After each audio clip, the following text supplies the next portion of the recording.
Okay. Hello everyone, आप सभी बच्चों का बहुत बहुत स्वागत है हमारे आज के एक बहुत ही प्यारे से ब्यूटीफुल सेशन में, जिसमें बहुत ही ब्यूटीफुल चेहरे आपको मेरे साथ और आज नजर आने वाले हैं। और ये चेहरे कुछ आम बच्चों के नहीं हैं, ये वो बच्चे हैं जो कंपटीशन को, तगड़े कंपटीशन को हराकर यहाँ जीते हुए बच्चे मेरे साथ बैठे हैं। इनके चेहरे की मुस्कुराहट और इनके चेहरे की जो चमक है आज, वो सारी हम जानने की कोशिश करेंगे कि वो चमक यहाँ तक, यहाँ से यहाँ तक पहुंचने का वो जो ग्लो आ रहा है फेस पे, ठीक है, उसका रीजन क्या है, उसका कारण क्या है आखिर। कैसे इन्होंने इतने टफ कंपटीशन में अपने लिए जगह बनाई, कैसे मेहनत करी, ठीक है, क्या कुछ रहा इनकी लाइफ में, इनकी जर्नी में, वो सारी चीजें इन्हीं से जानेंगे। तो हमारे साथ जुड़ी हुई हैं Rashmi, Akshat, Lakshit is there, Rakhi is here, Sanskriti हमारे साथ हैं। तो बहुत सारे बच्चे हैं। और जब बच्चा तैयारी करता है तो वो बहुत सारी अलग अलग फेज, अलग अलग स्ट्रगल्स से गुजरता है। तो जानना चाहेंगे कि इन सब बच्चों की क्या क्या स्ट्रगल्स रही, कैसे इन्होंने इन सारी स्ट्रगल्स को फेस किया, बीट किया। राइट। लेकिन शुरुआत करेंगे इन सभी के इंट्रोडक्शन के साथ। तो सबसे पहले मैं देख रही हूँ, मुझे एक चेहरा नजर आ रहा है यहाँ पर, अक्षत का। अक्षत, वेरी वेरी गुड इवनिंग। एक एक करके अब सारे बच्चों के गुड साथ इवनिंग हम मैम। इंट्रोडक्शन लेंगे। अक्षत, कैसा लग रहा है आपको? बहुत अच्छा फील हो रहा है। बहुत अच्छा लग रहा है। अच्छा, कुछ जी। अपने बारे में थोड़ा सा बताएं एक बार, मैं भी जानना चाहूंगी और बच्चे भी जानना चाहेंगे। हम्म, मेरा नाम अक्षत है। मैं यूपी कासगंज से। ओके, कासगंज से हैं आप। Yes ma'am. लास्ट ईयर ही मेरा ग्रेजुएशन हुआ था एंड साथ में ही प्रिपरेशन स्टार्ट कर दिया था। ओके। तो तो 4 से 6 महीने लगे एंड हो गया। वाह जी वाह, मतलब 4 से 6 महीने अगर कोई शिद्दत से मेहनत करे तो अक्षत की तरह पेपर निकाल सकता है। राइट अक्षत? हाँ, बहुत। बिल्कुल। और कुछ बैंक कौन सा मिला है आपको? Punjab and Sindh bank. Punjab. Oh my God, क्या बात है। बहुत बढ़िया। Many many congratulations Akshat. अब चलते हैं एक बार थैंक लक्षित यू। के पास। लक्षित, वेरी गुड इवनिंग। और गुड आपका इवनिंग मैम। बहुत बहुत स्वागत है। थोड़ा सा जरा हमें और बच्चों को बताएं, आप कहाँ से हैं और इस समय कौन सा बैंक आपको अलॉट हुआ है? मैम मैं लखनऊ उत्तर प्रदेश से हूँ। हाँ और जी। मैम मुझे यूनियन बैंक अलॉट हुआ है। ओके, चलिए, बहुत बढ़िया। संस्कृति भी हमारे साथ जुड़ी हुई है। हेलो संस्कृति। Hello ma'am, good evening. Very good evening बेटा। कौन सा बैंक आपको मिला है? मैम एसबीआई का क्लियर हो गया तो एसबीआई है। एसबीआई, सॉरी, हाँ जी। तो संस्कृति हमारे साथ बैठी हुई है, संस्कृति का एसबीआई एग्जाम क्लियर हुआ है। Good one. रश्मि हमारे साथ हैं और भी धीरे धीरे बच्चे हमारे साथ यहाँ पर जुड़ रहे हैं। अब मैं एक एक करके आप लोगों से कुछ सवाल पूछूंगी। आपको जो भी मतलब उसमें ऐड ऑन करना हो, प्लीज आप सभी ऐड ऑन कीजिएगा। ठीक है, आप अपने कैमरास और अपने माइक्स प्लीज ऑन रखिएगा। ठीक है। अच्छा, तो शुरुआत करते हैं। सबसे पहला एक जरूरी सवाल जो मैं रश्मि से पूछना चाहूंगी। रश्मि बेटे, कब और किस मोमेंट पर आपको ये लगा कि अब मैं बैंक एग्जाम्स की तैयारी करूंगी? मैम, आवाज क्लियर नहीं थी, सीरियसली एक बार कोई बात। दोबारा रिपीट करेंगे? हाँ हाँ, बिल्कुल भाई। आपको कब आपने ऐसा डिसाइड किया कि आप बैंक एग्जाम्स की तैयारी करेंगी? मैम एक्चुअली मैंने ग्रेजुएशन जब हो कंप्लीट हो रही थी तभी मैंने सोचा था कि बैंकिंग के लिए जाते हैं, हम्म। क्योंकि मेन रीजन यही है कि एसएससी या जो भी है उसमें सब पेपर लीक होते हैं। और और फिर अलॉटमेंट जो है उसमें बैंकिंग में इजीली है। आप के विद इन अ ईयर आपका आपको जॉब आपके हाथ में होती है। बहुत तो बढ़िया। आपको यही एक कितना टाइम रीजन लगा था। बेटा आपकी मैम प्रिपरेशन? मेरे को टाइम तो काफी लगा है क्योंकि घर की थोड़ी प्रॉब्लम्स थी। कोई बात नहीं। उसमें करते करते करते करते अब जाके एक पेपर क्लियर हुआ है मेरा, आईबीपीएस क्लर्क। कोई बात नहीं, डेस्टिनेशन मैटर करती है। रास्ते सबके हाँ अलग अलग जी। होते हैं, जो डेस्टिनेशन है वो ज्यादा मैटर करती होती है। ओके। हम्म। तो अगला क्वेश्चन लक्षित मेरा आपसे रहेगा बेटा। आपका जो अभी मेरी लक्षित से बात हुई थोड़ी देर पहले और इन्होंने मुझे बताया कि इनके इंग्लिश में कितना आपका स्कोर रहा बेटा? Ma'am 30 ma'am. 30। ओके। राइट। तो ये जो इंग्लिश, शुरुआत में जब आपने पढ़ना शुरू करा था इंग्लिश, तो कितना टफ था आपके लिए? मतलब आपको क्या लगा था जब पहली मैम बार आपने काउंटर किया इंग्लिश? लगा कि कर लेंगे या? मैम शुरू से थोड़ा इंटरेस्ट था उसमें, इंग्लिश में। ओके। पर मैम जो बैंकिंग में जिस तरह का चाहिए रहता है उसको मुझे बिल्कुल मैम, मैं जब मैं पहली बार मैंने मॉक देखा था, उसमें मेरे लगभग मैम जो प्री के मॉक में मेरे 7 या 8 नंबर आए थे उस टाइम पे। हम्म। तो उस टाइम पे मतलब वो इंटरेस्ट तो था, पर मैम सही डायरेक्शन नहीं पता थी। फिर मैंने कोर्स लिया, फिर आपके क्लास में हुआ, फिर धीरे धीरे धीरे आपने बेसिक से क्लियर किया। फिर आपने बोला कि अब आप लोग थोड़ा मेरे साथ जुड़ो, मतलब 8 बजे वाला हिंदू वाला सेशन देखो, उससे आपकी कॉम्प्रिहेंशन में, आरसी में हेल्प होगी। फिर धीरे से आपने 11 ओ क्लॉक वाली क्लास में बोला कि प्रैक्टिस होगा आपका। हम्म। तो उसी के थ्रू मैम, उसी जो वो करते करते फिर मुझे फिर धीरे धीरे कॉन्फिडेंस आना स्टार्ट हुआ। फिर मैम इंग्लिश में परफॉर्मेंस अच्छी हो गई थी, 2 to 3 मंथ्स में ठीक होने लगा था परफॉर्मेंस उसमें। बस वही था कि मैम अगर कोई जैसे ब्लंडर ना हो तो फिर वो मतलब कि इंग्लिश में मैं स्कोर कर सकता था अच्छा, इतना कॉन्फिडेंस आ गया था उस पर। Very nice, very good. मतलब मेंस में मार्क्स हैं इनके 30, तो ये अपने आप में ही इस बात का सबूत है कि आप अगर सही स्ट्रैटेजी के साथ अपनी प्रिपरेशन को करते हैं तो जाहिर सी बात है आप बहुत अच्छा कर ले जाएंगे। संस्कृति बेटे, आपसे जानना चाहेंगे कि आपकी जो जर्नी रही है वो, आपने एक वीडियो में कहा भी था रोलर कोस्टर रही है, तो थोड़ा उसको इलेबोरेट करो कि रोलर कोस्टर क्यों रही है, क्योंकि बहुत सारे बच्चे हैं ऐसे बेटे जो ना बड़ा मतलब परेशान होते हैं अपनी जर्नी में, ना बहुत टफ टाइम से गुजरते हैं। तो थोड़ा सा यस उन मैम। बच्चों को ध्यान में रखते हुए आंसर कीजिएगा, ताकि वो समझ सकें कि ये पार्ट ऑफ जर्नी होता है ना। जी। मैम स्टार्टिंग में मेरा बैंकिंग एग्जाम्स में ऐसा इंटरेस्ट नहीं था, मैंने छोड़ दिया था क्योंकि जो क्वांट्स का सेक्शन था, वो जब मैंने सिलेबस देखा तो उस दिन मैंने अपने घर पे बोल दिया कि बैंकिंग मुझसे नहीं होएगा, मैं नहीं कर सकती बैंकिंग। हम्म। फिर सबसे पहले मैंने एसएससी का पेपर दिया था ग्रेजुएट होते ही, 1 महीना ही हुआ था ग्रेजुएशन हुए हुए, फिर मैंने एसएससी का पेपर दिया। उसके बाद आरबीआई असिस्टेंट की वैकेंसी निकली थी हम्म। और वो मेरा क्लियर नहीं हो पाया। उसके बाद मैंने एसबीआई क्लर्क का दिया, उसमें प्रीलिम्स क्लियर हो गया, मेंस रह गया। तो मैम वो एक जो फेलियर था ना, वो एक टर्निंग पॉइंट था कि लेना है। फिर बैंक्स विजिट होती थी तो जो एक वहाँ का माहौल होता था, जो इज्जत मिलती थी, वो देख के लगा कि हाँ ये अच्छा है। मैम फिर इंक्लिनेशन यहाँ हुआ, मैंने तैयारी करी। शुरुआत के दिन ऐसा लगा कि मैं क्या कर रही हूँ, मुझे कुछ समझ में नहीं आ रहा है। हम्म। आईबीपीएस क्लर्क दिया, वो फेल हो गया। आईबीपीएस पीओ दिया, prelims clear, mains clear. Interview में डॉक्यूमेंट में प्रॉब्लम आ गई, वो रह गया। वो एक बहुत बड़ा सेटबैक लगा, बट ये था कि मन में अब तो पीओ ही करना है। अब पॉइंट। वो फीलिंग मन में आ गई थी। एसबीआई, फिर इस बार सारे पेपर दोबारा दिए। सबसे पहला एसबीआई पीओ का पेपर दिया, हम्म। वो प्रीलिम्स 1 नंबर से रह गया। ओके। वहां थोड़ी डिमोटिवेट हुई और आगे आने वाले पेपरों के लिए डर लग गया। आईबीपीएस पीओ का सबसे बड़ा डर था कि क्या होगा, लेकिन उसका प्रीलिम्स क्लियर हो गया। मेंस में मैं फिर 3 नंबर से रह गई। और वहां मैम होपलेसनेस इतनी ज्यादा थी कि मैं क्लर्क, ये जो रिजल्ट अभी आए हैं, मैं उनके लिए भी मेरे मन में डर था कि शायद नहीं हो पाएगा। बट एसबीआई क्लर्क की लिस्ट में नाम था, रोल नंबर था, तो मैम एक अलग फीलिंग थी। आईबीपीएस में भी रिजर्व लिस्ट में है नाम, वो ये बोल रहे कि रिजल्ट लिस्ट का वेट करो। तो हम्म। मैम काफी ऊपर नीचे रहा है, बट पॉजिटिविटी और दिमाग में ये थॉट के हो जाएगा, करना है, हम ही करने वाले हैं और कोई नहीं करेगा। तो ये बिल- चीज हमेशा दिमाग में थी। बिल्कुल बिल्कुल, बहुत बढ़िया, बहुत अच्छे। और इसी के साथ सबसे इंटरेस्टिंग इस समय जो मेरे दिमाग में एक क्वेश्चन आ रहा है कि अक्षत ने क्योंकि बहुत कम समय में एग्जाम क्रैक किया है, तो अक्षत जी हाँ। आपकी ये जर्नी कैसी रही? क्या आपकी भी ऐसी ही रोलर कोस्टर थी, या कैसी जर्नी थी आपकी ये हाँ, हाँ मैम ऐसा ही बोल सकते हैं, क्योंकि काफी सारे प्री हुए थे पर मेंस नहीं हुए। हाँ। तो ऐसा रहा, थोड़ा डिमोटिवेशन हुआ, पर फिर फोकस किया कि आगे भी एग्जाम है, आगे चांसेस हैं, तो फिर बिल्कुल। आगे उनमें देंगे।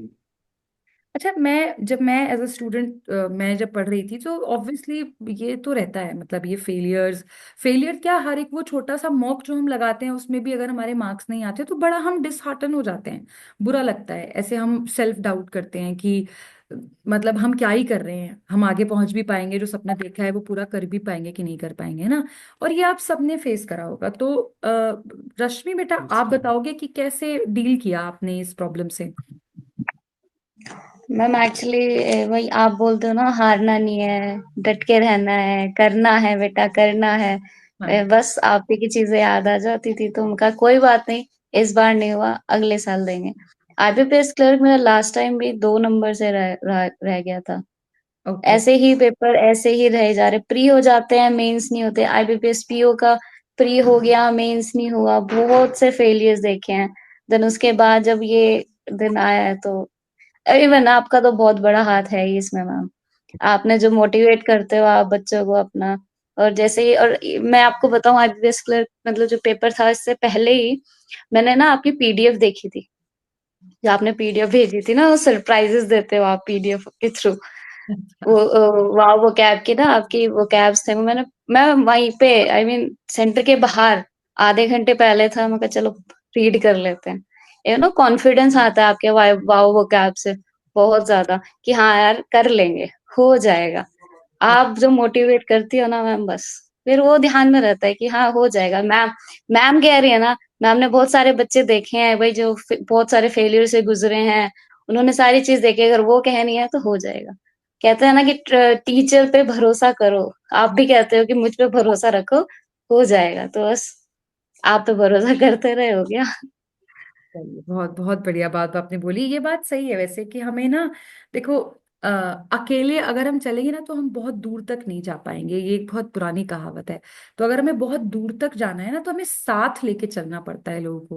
वरना अकेले तो हम थोड़ी दूर तक जाएंगे, थक जाएंगे, हार जाएंगे, हिम्मत तोड़ देंगे। तो ये बात बहुत अच्छी है कि अगर हम सही लोगों के साथ चलते हैं तो वो हमें धक्का देते ही रहते हैं, पुश करते ही रहते हैं कि बेटा चलते रहो, आगे दौड़ते रहो, मेहनत करते रहो बस। लक्षित, आपका क्या कहना है इस पे? क्योंकि फेलियर्स तो सभी फेस करते हैं, आपने कैसे फेस किया चीजों को, आपने कैसे हैंडल किया? मैम जैसे प्रिपरेशन अच्छा जा रहा था, फिर उसके बाद एग्जाम निकलना, इस बार फर्स्ट अटेम्प्ट था तो एग्जाम निकलना शुरू हुआ मेरा। हम्म। पहले सबसे पहले एसबीआई पीओ में तो मैं प्री में नहीं हुआ, फिर आईबीपीएस पीओ में प्री हो गया। फिर उसके बाद मेंस में उसमें क्या था कि वो पैनिक हो गया मुझसे थोड़ा। हम्म। एग्जाम में मैं पैनिक कर गया, उसमें क्या हुआ कि फिर मैं ज्यादा सवाल बनाने के उसमें चला गया। तो फिर उसके बाद ही मुझे लग गया था कि मेरा नहीं होगा उसमें आईबीपीएस पीओ में। फिर हम्म। उसके बाद मैंने उसमें स्टार्ट किया कि नहीं, अब इसको थोड़ा सीरियसली और लेता हूँ क्लर्क को। तब मैंने थोड़ा उसमें और थोड़ा डीप डाइव किया, फिर और मैंने चीजों को अपने पॉलिश किया, फिर मैंने देखा कि पैनिक नहीं होना है उसमें। मेन जो वो था, क्योंकि मैं जब आईपीएस पीओ पे वापस आया, मैंने वही क्वेश्चन घर पे किए तो वो बन रहे हैं मेरे, और विद इन टाइम बन रहे, वहां पे नहीं बन पाया मुझसे। तो मुझे लगा कि पैनिक नहीं होना है, तो उसके लिए 2-3 बार और मैंने अच्छे से प्रैक्टिस किया। तब जाके फिर मैंने इधर क्लर्क मेंस किया, तो उसमें मुझे ऐसी कोई दिक्कत नहीं थी, मुझे उसी टाइम पे लग गया था कि हो जाएगा। इतना मुझे कंफर्म था कि होना है इसमें। हम्म। चलिए, उसमें बहुत थोड़ा बहुत डर रहता है क्योंकि वो इतना लंबा टाइम है मैम, 3-4 महीने का टाइम था, थोड़ा बहुत तो डर लगता है, उसी का बस होता है। सही बात है। ये बहुत बहुत अच्छी बात आपने बोली। ये बिल्कुल सही बात है कि पैनिक नहीं करना चाहिए, नहीं तो पैनिक करने में जो चीजें आती हुई होती हैं हमसे वो भी गलती हो जाती है ना। ये बातें आपको बता के भेजी जाती हैं वैसे जब पेपर देने बच्चा जाता है, बट कई बार हो जाती हैं, गलतियां हो जाते हैं, दिक्कत हो जाती है। और हमें सीख लेना चाहिए, और कई बार हमें दूसरों की गलती से जरूर सीख लेना चाहिए। तो जो हमें सुन रहे हैं, आप लोग प्लीज ये गलतियां मत रिपीट करना, पैनिक होके पेपर नहीं देना है। हमारे साथ ना मानसी भी जुड़ी हुई है। मानसी बेटे, are you there? Mansi, are you there?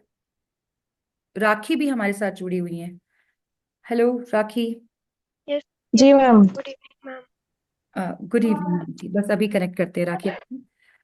हाय मानसी, आप मुझे बेटा थोड़ा सा, अच्छा मानसी इज ओके, ठीक है। मानसी बेटा, आप अपनी इंग्लिश की स्ट्रैटेजी बता दो मुझे कि किस तरीके से आपने इंग्लिश को प्रिपेयर किया। आपका मीडियम क्या था बेटा, हिंदी मीडियम कि English medium? Ma'am English medium में था। अच्छा, ओके, ठीक है। यस तो मैम। आप किस किस तरीके से तैयारी करी, इंग्लिश आपने किस तरह से प्रिपेयर करा? मैम सबसे पहले तो मैंने इंग्लिश स्टार्टिंग से आपसे पढ़ी थी, जब भी आप तभी पढ़ाते थे, अड्डा पे पढ़ाते थे, बैंकर अड्डा पे, तभी से मैंने एडिटोरियल और जो आपकी 11 AM पे आप क्लास कराते थे, हम्म। तो उसमें से ही प्रिपेयर करना स्टार्ट किया था। हम्म। धीरे धीरे जब भी मैंने मतलब पढ़ा तो मेरे को थोड़ा सा कॉन्फिडेंस आया। हम्म। उसके बाद मैंने पेड बैच लिया, उसमें आपने उन्नति तभी थोड़ा मतलब उसके बाद थोड़ी देर बाद ही लॉन्च किया था। हम्म। तो फाउंडेशन मैंने उन्नति से ही की है मैम। उसके बाद रेगुलर आपकी क्लासेस यूट्यूब पे ली और पेड में भी मेंस की ली। हम्म। और अभी तक मैम आपसे ही इंग्लिश पढ़ी है पूरी, एडिटोरियल वाव कैब से भी बहुत हेल्प होती है, और जो आप मॉक करवाते हो उससे भी बहुत ज़्यादा हेल्प होती है, क्योंकि उससे मैम आप बार बार रिवीजन करवाते रहते हैं, और हम्म, उससे हमें पता लगता रहता है कि हमें कहाँ पे मिस्टेक नहीं करनी और कहाँ पे हमें किस तरीके के क्वेश्चन अटेम्प्ट करना पॉइंट बिल्कुल सही बात है। अच्छा, मैं आप है। सबसे एक सवाल पूछना चाहूंगी, और आप सब प्लीज अपना आंसर इसके लिए रेडी रखना, क्योंकि मैं, एक बड़ा सवाल है जो बड़ी जनता का सवाल है, मतलब बड़ा सवाल भी वैल्यूएबल है और सब बच्चों का भी है ये। ठीक है, तो मैं आप सभी के विचार सुनना चाहूंगी इस पे, और शुरुआत हम राखी से ही करेंगे।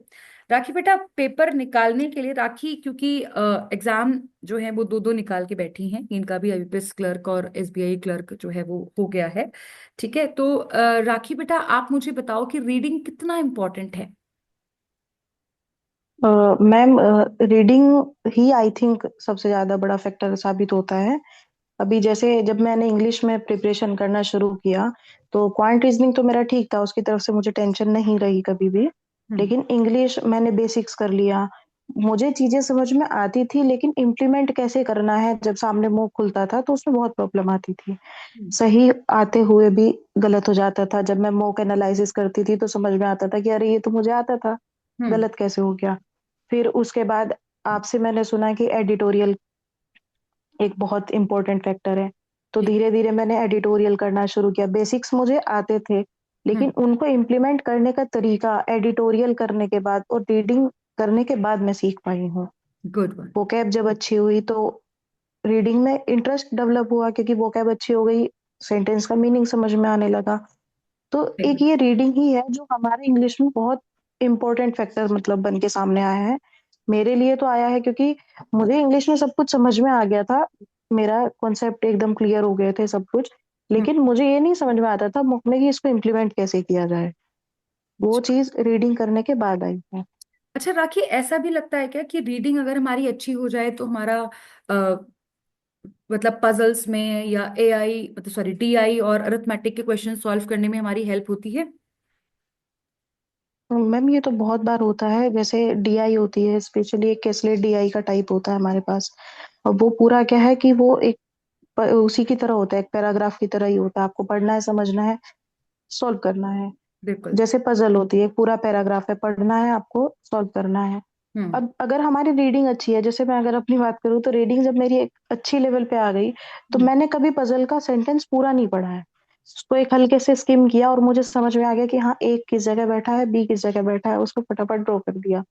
तो ये सब जो हुआ है वो रीडिंग की वजह से ही हुआ है। और उससे पहले मैं पूरा एक एक सेंटेंस पढ़ती थी, हम्म। टिल स्टार्ट टू एंड सब कुछ पढ़ती थी, उसके बाद मैं उसको लिखती थी। लेकिन जब रीडिंग अच्छी हुई, तो ना मैंने कभी कैसलेट पूरी पढ़ी है और ना मैंने कभी पजल पूरी पढ़ी है, फटाफट स्किम किया और हो गया। और इससे एक जो सबसे अच्छी चीज हुई है वो ये हुई है कि स्पीड बढ़ गई ऑटोमेटिकली। एक तो बिल्कुल। आप सेंटेंस पूरा पढ़ रहे हो और एक आप हम्म। सेंटेंस सिर्फ स्किम कर रहे हो, आपको समझ में आ गया कि हाँ कहाँ क्या है, आप कर रहे हो। तो बिल्कुल। रीडिंग का फायदा आपको रीजनिंग में भी है, क्वांट्स में भी है, और इंग्लिश में तो है ही। और उसके बाद जब आईबीपीएस वीओ में डिस्क्रिप्टिव होता है, हम्म। उस मोमेंट पे हमको सच में रियलाइज होता है कि रीडिंग कितनी जरूरी है। बिल्कुल सही बात है। संस्कृति बेटे, आपका क्या कहना है इस पे? आप क्या सोचते हो ma'am reading? Reading ma'am yes, reading बहुत इंपॉर्टेंट है, not only for English but for quants reasoning. वो क्या है मैम, एक कॉन्फिडेंस आता है जब, एक होता है चीज पढ़ना, फिर तो उस चीज को पढ़ना जब वो दिमाग में इमेज बन जाती है, तो मैम हम्म। उससे कॉन्फिडेंस और बूस्ट आता है, काम बहुत जल्दी होता है और स्पीड बढ़ जाती है। तो मैम वो एक अलग कॉन्फिडेंस है बिल्कुल सही बात रीडिंग है। से। मैम यस, तो रीड मैथ और उसमें तो मैम है, इंग्लिश में पैसेज सॉल्व करना, और वो क्वांट्स और रीजनिंग में एक मैम अलग बेनिफिट है उसका, रीडिंग का। उससे में पजल इतनी जल्दी जल्दी हो जाते हैं। पहले क्या होता था, वो दोबारा पढ़ो, नहीं समझ में आया दोबारा पढ़ो, बार बार पढ़ना होता था। लेकिन एक बार में दो तीन पॉसिबिलिटी बनाई, आंसर निकला और क्वेश्चन सॉल्व। ब्यूटीफुल। और मैम ये और डिस्क्रिप्टिव में भी बेनिफिट मिलता है। पैराग्राफ पढ़ा, अभी जैसे आईबीपीएस पीओ का पैटर्न था कि क्वेश्चन के आंसर्स करने हैं, तो हम्म। मैम मैं एक बार पैराग्राफ पढ़ा, दोबारा जाने की जरूरत नहीं पड़ी क्योंकि वो दिमाग में सेट था, ओनली तो ये बिकॉज सब ऑफ रीडिंग। हुआ कैसे, ये सब हुआ कैसे, रीडिंग अच्छी हुई कैसे, ये तो बताओ, रीजन क्या है इसके पीछे? Ma'am the Hindu the Hindu है, बस एक ही चीज है, मैम, द हिंदू द अनुपम हिंदू है, आपके साथ बैठ के पढ़ना है, आपका पढ़ाना है, मैम। एक वही रीजन है, one and only the Hindu by Rupam ma'am. Yes. आप wow ma'am. Akshat, thank you so much, thank you so much. Akshat, आप भी इस बात से इत्तेफाक रखते हैं, सही बात है ये? बिल्कुल मैम, द हिंदू तो एकदम ब्रेकफास्ट से भी ज्यादा इम्पोर्टेंट है मैं बोलती होती हूँ, रीडिंग। ये मेरा स्टेटमेंट है कि नाश्ता छोड़ दो पर द हिंदू नहीं छोड़ना है भाई। Yes ma'am. जी। तो मतलब इम्प्रूवमेंट हमें दिखता होता है, राइट, अगर हम हाँ कंसिस्टेंट। मैम। मेरा ना ये एक मतलब बहुत, मैं ये क्वेश्चन बहुत एनकाउंटर करती हूँ। जैसे इनिशियली कोई बच्चा क्लास में आकर बैठा है तो वो उसको लगता है कि बहुत टफ है, मेरे से नहीं हो रहा है, बहुत टफ है, मुझसे नहीं हो रहा है। आप लोगों ने भी ये चीज फेस करी होगी, तो इससे कैसे मतलब एक स्टूडेंट कैसे उभरता है? अक्षता, आप ही बताओ। इसमें मुझे तो स्टार्टिंग में काफ़ी लगा क्योंकि मेरा हिंदी मीडियम था। हम्म। एंड फिर पहले स्टार्टिंग में बहुत लगा, लेकिन आपने बोला कि कंसिस्टेंट रहो, अपने आप आ जाएगा, हैबिट में अपने आप आ जाएगा। फिर धीरे धीरे करते गए, 15 दिन महीना भर हुआ, फिर सब नॉर्मल लगने लगा। देखा, फिर इतना सुन डर नहीं लो, लगता था सुन लो, प्रैक्टिस मैं भी। गलत नहीं बोलती, ये बैठा एग्जाम्पल, लाइव एग्जाम्पल आपके सामने है, देख लो अब। हिंदी मीडियम से है, द हिंदू पढ़ा है उसने, सिलेक्शन लेके आपके सामने बैठा है, और मैं बोलती होती हूँ इजी है और इजी हो जाएगा। देख लो भाई, आपके सामने ये चीजें बिल्कुल। लक्षित, आपका क्या कहना है? मैम सुबह द हिंदू वाली क्लास तो मैम उससे ज्यादा, सुबह उठते ही सबसे पहले काम तो वही हिंदू वाली क्लास ही देखना होता था। क्योंकि मैम 15 दिन के बाद आपको एक बार आदत हो जाएगी, आप एक बार 2 वीक्स लगातार आप बैठ जाओ तो आपको हम्म। एक बार आदत हो जाएगी कि मुझे कुछ खाली खाली लग रहा है उस दिन। तो वो मैम एक रूटीन में आ जाता है बिल्कुल। उसमें। और मैं ये समझता हूँ 60 to 70% आपका रीडिंग ही है उसके ऊपर। आप भी हम यही बोलते थे क्लास में कि रूल्स जितना भी पढ़ लो पर रीडिंग जब तक ठीक नहीं करोगे तब तक आपका नहीं हो पाएगा। और हम्म। वो मैम पजल्स में भी आप देखो तो प्री में आप इतना नहीं समझ पाओगे, जब मेंस में जो लंबी पजल आती है तब आपको समझ में आता है कि रीडिंग कितनी इंपॉर्टेंट है, क्योंकि वो आप बिना अच्छी रीडिंग के वो कर ही नहीं सकते। जब बिल्कुल। 2-3 मिनट अपना लूज कर रहे हो जो कोई और अच्छे से कर लेगा उतने टाइम पे। बिल्कुल बिल्कुल पॉइंट है, एकदम सही बात है। अच्छा मानसी, मानसी बेटा, एक क्वेश्चन आपसे रहेगा कि वोकैबलरी को लेकर भी ना बहुत टेंशन रहती है, बच्चों को बहुत परेशान हो जाते हैं स्टूडेंट्स कि मैम वोकैबलरी हमें याद नहीं हो पा रही है, हम कोशिश तो कर रहे हैं, हो नहीं पा रहा है, तो उसको उसको कैसे आपने सॉर्ट आउट किया? मैम मेरे लिए भी वोकैबलरी ऐसा ही रहा है कि रीडिंग तो मैं कर लेती हूँ हम्म। और बाकी भी, लेकिन जब भी वोकैब की बारी आती है तो बहुत प्रॉब्लम। फिर मैंने क्या किया, जैसे आपकी वाओ वोकैब आपने किया था, हम्म। मैंने उससे पढ़ना स्टार्ट किया और उसमें मैम मज़ा भी बहुत आता है। आप रिवीजन भी साथ साथ करवाते रहते हो और पॉइंट। न्यूमोनिक के साथ आप पढ़ाते हो तो उसमें याद रह जाते हैं। बिल्कुल। एक बार आप पढ़ा देते हो, फिर आप रिवीजन करवाते हो, फिर आप जो इतनी बार रिवीजन करवाते हो उसकी वजह से जो होते ही याद रह जाते हैं। फिर एडिटोरियल में भी बहुत अच्छे तरीके से पढ़ाते हो, इतने सारे सिनोनिम्स के साथ। अच्छा, रश्मि, तो आपने उसकी भी वजह से भी मतलब मैं सच्ची बताऊं तो वाह वो कैब से मजा भी बहुत आता है। और उसमें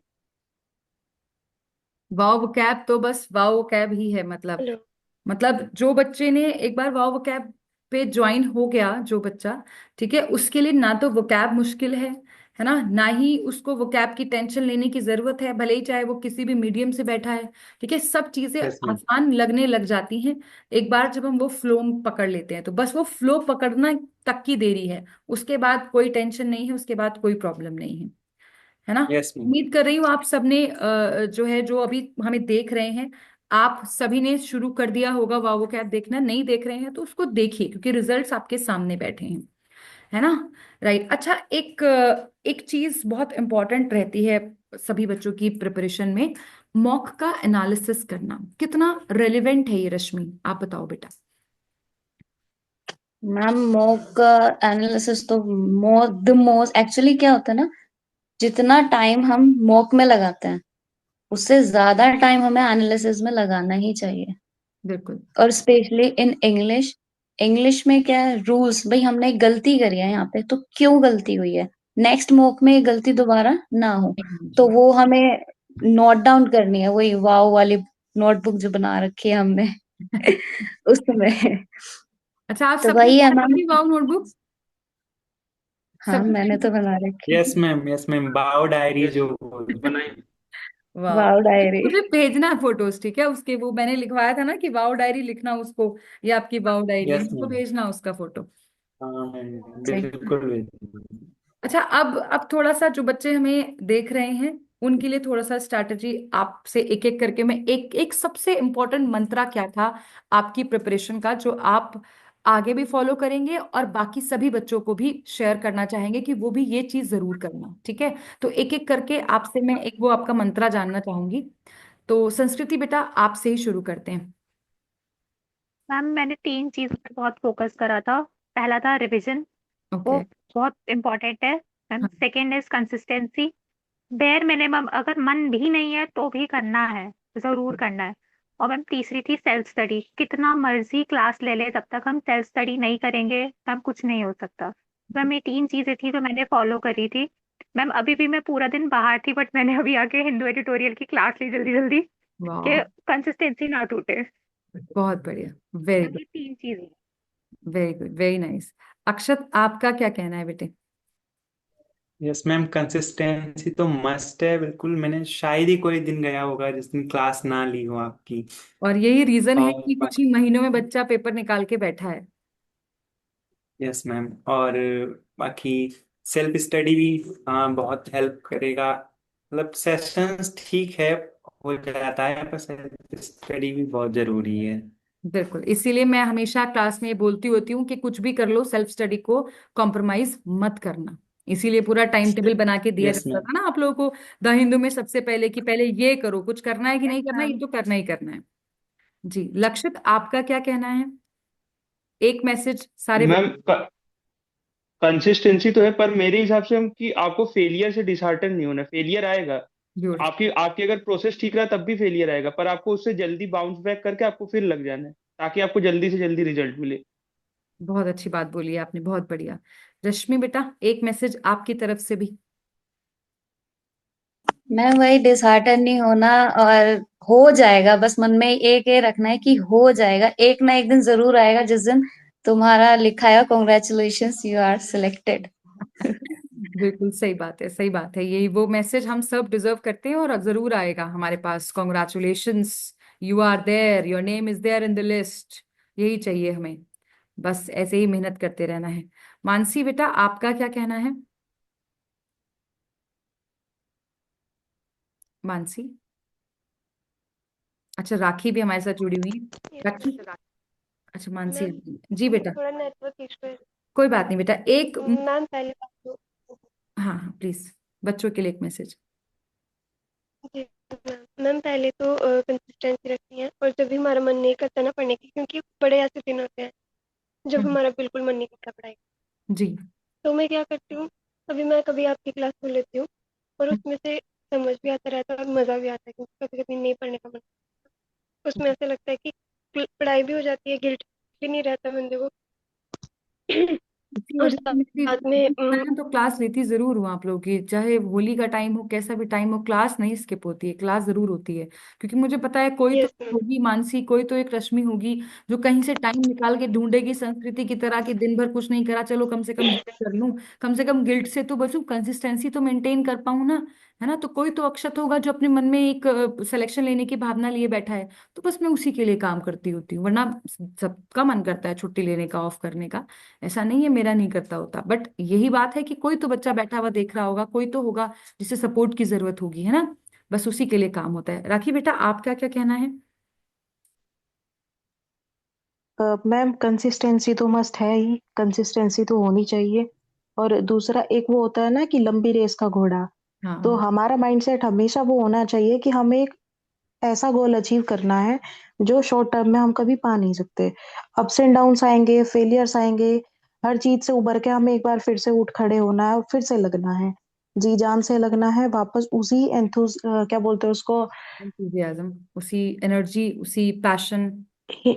जो उसी जोश के साथ वापस हमें लगना है। तो सही। एक वो चीज हमेशा होनी चाहिए, क्योंकि ये चीज मेरा उसने बहुत साथ दिया है कि जब जब फेलियर्स आए हैं, जब जब मुझे लगा है कि अब नहीं होगा, तब तब मैंने खुद को उस गोल के लिए देखा है कि हाँ एक दिन मैं अचीव कर रही हूँ और मैं वापस फिर से उठ के खड़ी हुई हूँ। तो हमें काम करना है एक लंबी रेस के घोड़े की तरह, बिल्कुल। शॉर्ट टर्म गोल में हमें नहीं। काम नहीं करना है। चलिए, बहुत बहुत बहुत धन्यवाद आप सभी का। बहुत अच्छा लगा आप सबसे बात करके। और मुझे पूरा विश्वास है कि जो बच्चे हमें सुन रहे हैं, आप लोगों की बातें, आप लोगों का जो स्ट्रगल सुना है, उससे बहुत मोटिवेशन सबको मिला होगा और बहुत सारा गाइडेंस भी मिला होगा। और उम्मीद है कि ये गाइडेंस सिर्फ सुनेंगे नहीं बच्चे, है ना, इनको अप्लाई भी करेंगे, तभी जाकर अगली बार आप के साथ भी इस तरीके का इंटरव्यू मैं कर पाऊंगी। तो I am eagerly waiting for all of you to join me for these type of interviews. ठीक है, जल्दी से सिलेक्शन लेकर आ जाओ भाई। ठीक है, क्योंकि ये हमारे धुरंधर बैठे हैं, आपके सामने हैं, मेहनत करके सफलता पा ली है इन्होंने, हासिल कर लिया है वो मुकाम जो इनको चाहिए था, और अभी इनको लाइफ में ग्रो करना है। ऐसे ही आप लोगों को भी ग्रो करना है, और ऐसे ही हम साथ में आगे बढ़ते रहेंगे। और याद रखना, आपकी रूपम मैम हमेशा आपके साथ हैं, आपको इंग्लिश की वजह से पीछे नहीं रहने देंगी। ठीक है, ये लाइव एग्जाम्पल्स आपके सामने बैठे हैं। Thank you so much everyone, बहुत अच्छा लगा आप लोगों से बात करके। उम्मीद है आप लोगों को भी अच्छा लगा होगा। Thank you so much. Yes ma'am. Thank you. Yes thank ma'am, thank thank you you ma'am. Ma'am. Thank thank you you ma'am. Thank you. Thank you ma'am. You. Thank you. ठीक। Bye bye bye. Thank you everyone, thank you so much, thank you, God bless you all, thank you so much. Thank you ma'am.